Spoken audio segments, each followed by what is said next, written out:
Marriage Law Amendment Bill is expected to be taken up during a cabinet meeting today, where changes to the bill are likely to be considered. And even before the cabinet meet begins, protests have begun against the proposed amendments outside the Prime Minister's residence. Well, let's just take you through the changes being mooted by the government, which will perhaps end up giving women better maintenance from their estranged husbands. The government is considering these changes after the opposition in the Rajya Sabha opposed amendments to marriage law bills in the last monsoon session. However, differences have surfaced between the Law Ministry and the Women and Child Development Ministry over the proposed changes to the bill, especially over inherited property. The Law Ministry says a woman should get a share in marital residential property acquired by her husband, partly or jointly owned before or during marriage. The ministry also says a woman has the right to property inherited or inheritable. The Women and Child Development Ministry, on the other hand, says that the woman's claim to property bought before marriage or inheritable should be excluded from this bill. Deputy Editor Kartikeya Sharma joins us on the phone line. Kartikeya, coming to you, there is a division within the government itself over this proposed amendment. Yes, there is a difference in the government, and the reason is that many feel that they should be equal, but you can't have equal shares to both places. At your natural home and in the place where at the husband's residence, though there have been certain I would say lines which have been drawn. For example, it's only residential property which will be divided, not the commercial property. But then the contention would be on the inheritance, and that can lead to conflict of interest. And since property and social kinship has a different way of functioning in India, I would say that there is a possibility that government might postpone it. But since these amendments have been adopted by the Rajya Sabha in monsoon session, there will be pressure on the lawmakers to act on it as soon as possible. Also, is this a way to pacify the opposition, Kartikeya, to take this proposal and amendment up? I don't think that this issue can pacify the opposition, Vedika, because Sushma Swaraj has drawn the line. She has said that they will not cooperate, and the issue is this is the election year, so they can't be on same page with the government. So by saying that, I can only conclude that this is not going to satisfy Bharatiya Janata Party at all. Right.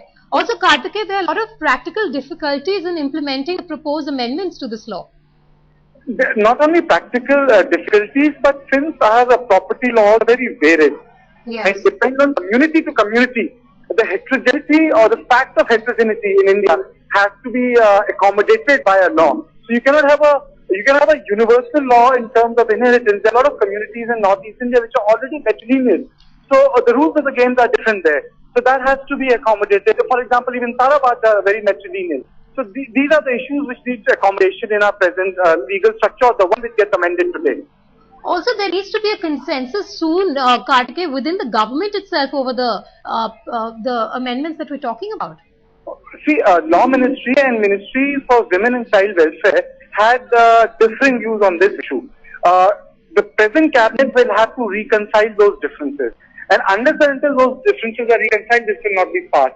But in this case, if Prime Minister puts his foot down and says that this has to go through, then perhaps people will have no option but to pass it, because it has already been adopted in Rajya Sabha in the previous monsoon session. So it has a legislative stamp on it. All right, Kartikeya, thanks for joining us on the phone line. I also believe we have Ranjana Kumari on the phone line with us. Ms. Kumari, how do you look at the amendments that the government is seeking and looking at as far as this bill is concerned? Well, I think it is important to understand the larger context. In India, we do not have any right in matrimonial property. That would mean that if the husband and wife are living together for even over half a century, that is 50 years of marriage, and for whatever even 20 years, 30 years, whenever there is a divorce, the woman has absolutely no right over the property made together, because the normal belief is that women are not contributing to making of the property of the family by being homemakers, because we do not have any kind of value attached to reproductive work that women do. That is caring and nurturing and providing support at home.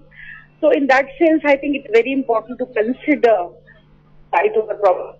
Major discrimination against Indian women is this. So I do not know what people are protesting against. Right. But it is extremely important to understand this view.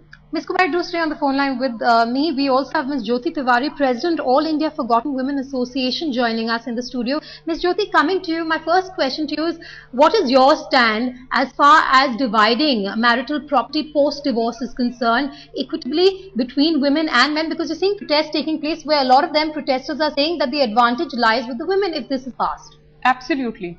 Actually, the thing is, we haven't defined women clearly. You know, all burden comes on men, and there are mothers and sisters too. If you give all the property, 50% property rights to wives, what will happen to the mothers and sisters? What about them? Then there is no time span of marriage, whether the marriage is of 1 month, whether the marriage is of one night. A woman marries a person, gets 50% property, she'll marry another person, she'll get 50% property. So you are making business. There'll be no marriage. There'll be only business. All right.